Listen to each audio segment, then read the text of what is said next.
आज से 2 महीने पहले मैंने रियलाइज़ किया कि मैं इंस्टाग्राम को कुछ ज़्यादा ही डूम स्क्रॉल कर रहा हूँ। अनलिमिटेड डेटा के मिसयूज से बचने के लिए मैंने किया इंस्टाग्राम को अनइंस्टॉल। अब जैसे कि एक कहावत है कि आसमान से टपका और खजूर पे अटका, तो मैंने इंस्टॉल कर लिया ट्विटर। अब ट्विटर में मुझे रील तो नहीं मिले, तो मुझे क्या मिला? Productivity boost? नहीं, मुझे ट्विटर पे मिल रहा है post, toxic post, hateful post. और हद तो तब हो गई जब एल्गोरिदम ने मुझे दिखाना शुरू किया ये।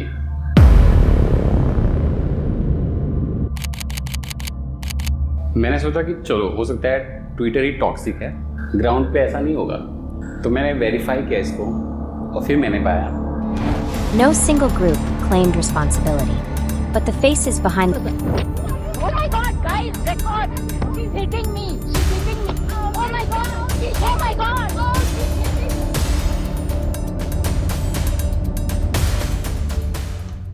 अब समस्याएं तो हर देश में हैं।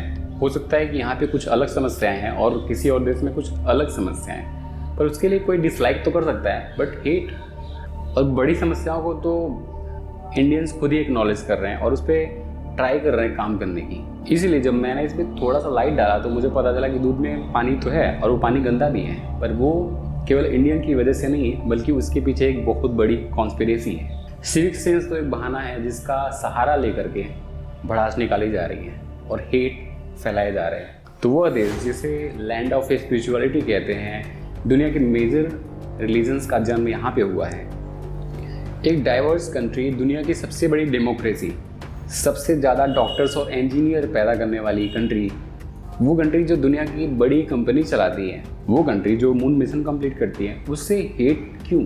आखिर सोशल मीडिया पे यहाँ के लोगों को इतना छोटा क्यों समझा जा रहा है? जानते हैं इस वीडियो में और करते हैं शुरुआत थोड़ा सा पीछे से।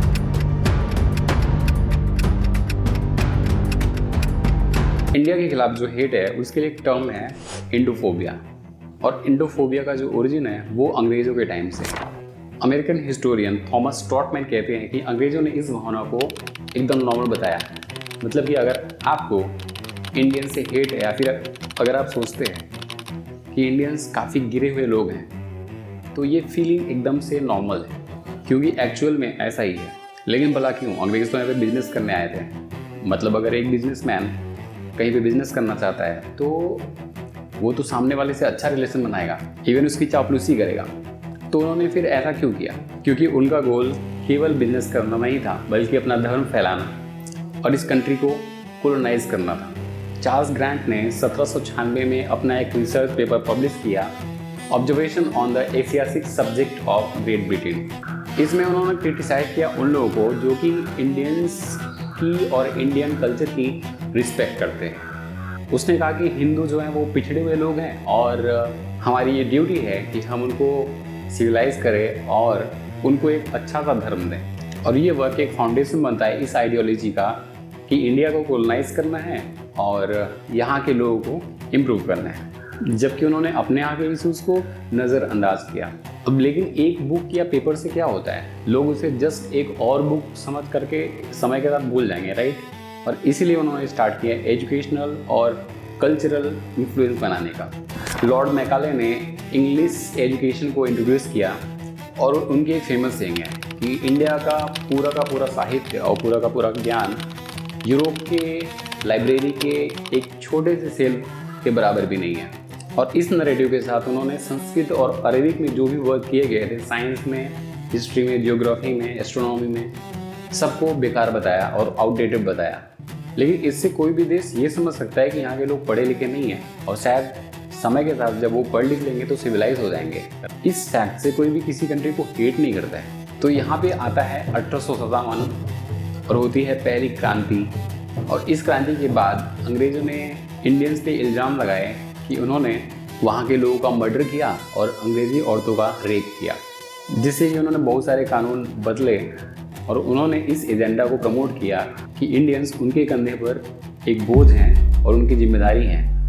1943 की बंगाल फेमिन में चर्चिल ने तो ये तक कह दिया कि इंडियंस जो है वो खरगोश की तरह बच्चे पैदा करते हैं, यानी कि अगर कुछ लोग मर भी जाते हैं तो क्या ही फर्क पड़ता है, और अगर इतनी भूखमरी है तो गांधी मर क्यों नहीं जाता। अब लेकिन उसके बाद तो भारत आज़ाद हो जाता है और अंग्रेज़ यहाँ से चले जाते हैं। तो अभी अंग्रेज़ को इंडिया से कोई फ़ायदा नहीं है और ना ही वो कुछ उम्मीद करते हैं इंडिया से।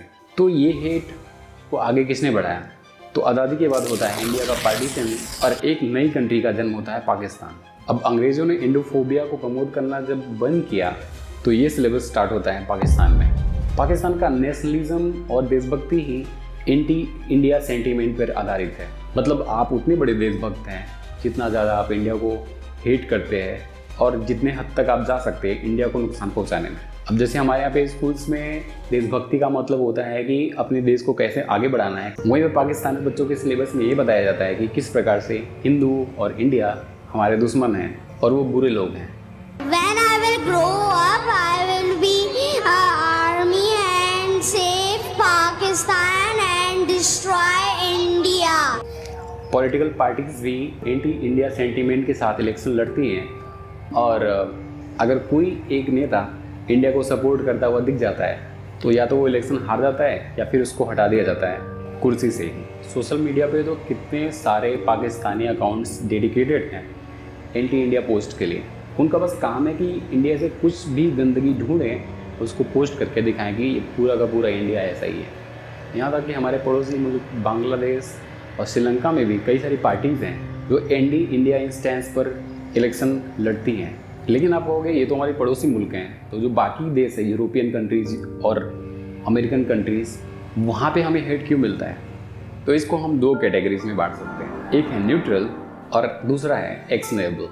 अब इंडिया एक बड़ी पॉपुलेशन वाली कंट्री है जो इंग्लिश बोलती है और इसी के साथ इंडिया एक लार्ज नंबर में टैलेंटेड यूथ को पैदा करता है। अब क्योंकि यहाँ पे गरीबी है तो बाहरी देशों को यहाँ से मिलता है एक कम दाम में काम करने वाले टैलेंटेड यूथ, और इसीलिए एक भारी मात्रा में भारतीय युवा पलायन करते हैं दूसरे देशों में काम के लिए। अब यूनाइटेड स्टेट जैसी कंट्री में तो इंजीनियर्स, डॉक्टर्स में एक बड़ी संख्या इंडियंस की होती है, जिसकी वजह से जब किसी भी कंट्री में इशू आती है तो वो इंडियन को एक स्केपगोट की तरह देखते हैं। उनको लगता है कि ये हमारी जॉब खा रहे हैं। अब केवल ये कहना है कि हमारी ये जॉब खा रहे हैं, इससे उनकी भड़ास नहीं निकलती है, तो वो अलग अलग टाइप के बहाने बनाते हैं। यहाँ के कल्चर, यहाँ के इश्यूज़ का एक बड़ा सा पिक्चर बना के रिप्रेजेंट किया जाता है इंडिया को। जबकि हो सकता है कि एक लोग ऐसा गलत काम कर रहे हो और 99 लोग अच्छा काम कर रहे हैं। एक रिसर्च के अकॉर्डिंग यूएस में इंडियन डायस्पोरा जो है अदर एथनिक ग्रुप्स के कंपेयर में सबसे ज़्यादा रिच है।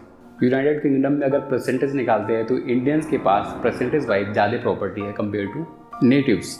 अब ये फिगर थोड़ा सा कॉम्प्लेक्स है लेकिन वो परसेंटेज ज़्यादा दिखता है तो उसकी वजह से एक इनसिक्योरिटी पैदा होती है, और ये सब सेंटिमेंट्स, ये सब रीज़न बनता है एक हथियार किसी भी पॉलिटिकल पार्टी के लिए। मतलब अगर किसी भी कंट्री में कोई भी इशू है, अनएम्प्लॉयमेंट है, वहाँ पे इन्फ्लेशन है, और अगर वहाँ की जो रूलिंग पार्टी है उसके पास कोई रिप्लाई नहीं है तो ईजिली कह सकते हैं कि इंडियंस हमारी जॉब खा रहे हैं। और ये चीज़ फ्यूल करता है इंडोफोबिया को, बिल्कुल वैसे ही जैसे कि हिटलर के टाइम पे उन्होंने अपनी कंट्री के सारे इश्यूज़ को ज्यूज़ पर डाल दिया था। तो अभी तक जो मैंने बताया वो थी कॉन्स्पिरेसी और बहुत सारे ऐसे इश्यूज़ जिसमें हम काम ही नहीं कर सकते।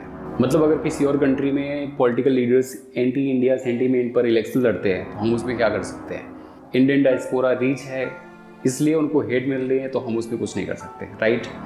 तो हमारे पास कुछ जेन्युइन इश्यूज़ हैं जो कि हम इम्प्रूव कर सकते हैं, और उसके लिए आता है हमारा सेकंड पॉइंट, एक्शनेबल एरिया। वो चीज़ें जिसमें हम सच में बुरे हैं और वो चीज़ें जिसको इंडिया को इम्प्रूव करना है।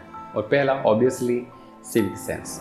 अब हम में से ज़्यादातर लोग जो ये वीडियो देख रहे हैं, हम में से सबका सिविक सेंस अच्छा ही होता है। ना ही हम दीवार पे गुटखा थूकते हैं, ना ही हम सड़क पे पेशाब करते हैं, और ना ही हम किसी भी और व्यक्ति को परेशान करते हैं। लेकिन ये बात भी सच है कि इंडिया में एक बड़ी पॉपुलेशन गुटखा खाती है और हमारे देश को गंदा करती है। लिमिटेड पब्लिक टॉयलेट की वजह से लोग किसी भी एरिया को डिफेकेट करते हुए दिख जाते हैं, और ये चीज़ सोशल मीडिया पे भी दिखती रहती है। तो शायद इसीलिए किसी ने कहा था इंडियंस कांट किस in public but peace in public.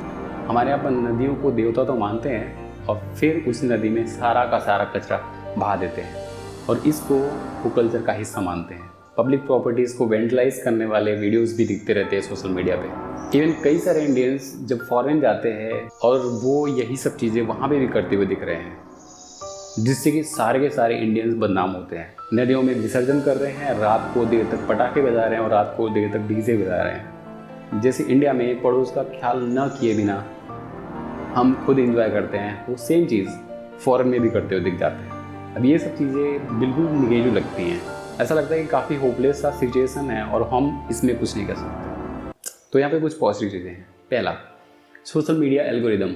अब होता क्या है कि सोशल मीडिया प्रमोट करता है ऐसी चीज़ों को, मतलब अगर आप अच्छे से ऑफिस जाते हैं, अच्छे से घर आते हैं, आप चुपचाप कॉलेज जाते हैं, पढ़ाई करते हैं, अच्छे कपड़े पहनते हैं, साफ़ सुथरे रहते हैं, सोशल मीडिया पे ये चीज़ वायरल हो ही नहीं सकती। तो वायरल वही होती है जो कि थोड़ी सी टेढ़ी होती है, और वो चीज़ होती है ज़्यादातर नेगेटिव। तो अगर आपको सोशल मीडिया पे सब कुछ यही दिख रहा है, दैट डजंट मीन कि सब कुछ नेगेटिव है। इवन अगर आप फॉरेन की भी रिपोर्ट्स पढ़ेंगे तो आपको दिखेगा कि इंडिया इम्प्रूव कर रही है ज़्यादातर चीज़ों में। अब क्लीनिंगनेस एक इशू ज़रूर है, बट इंडियन गवर्नमेंट ने कई सारे इनिशिएटिव्स लिए हैं जिससे कि बहुत सारे सिटीज़ में कंपटीशन चल रहा है अपने आप को क्लीन रखने का।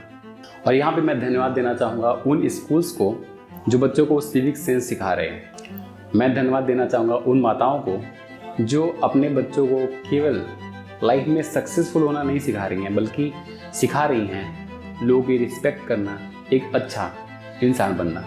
बचपन में मैंने एक कहानी पढ़ी थी कि जब हम अपना स्कूल छोड़ते हैं, जब हम अपना सिटी छोड़ते हैं, जब हम अपना देश छोड़ के किसी और देश में जाते हैं, तो हम केवल अपने नाम के साथ नहीं जाते हैं, बल्कि एक मिसाल के साथ जाते हैं। और वो मिसाल दर्शाती है केवल हमारे नाम को नहीं, बल्कि हमारे देश की आइडेंटिटी को, हमारे देश के कल्चर को। तो इसलिए हमारी जिम्मेदारी बनती है कि हम उस मिसाल का प्रयोग रोशनी फैलाने के लिए कर रहे हैं या फिर हम उसे बुझा देते हैं।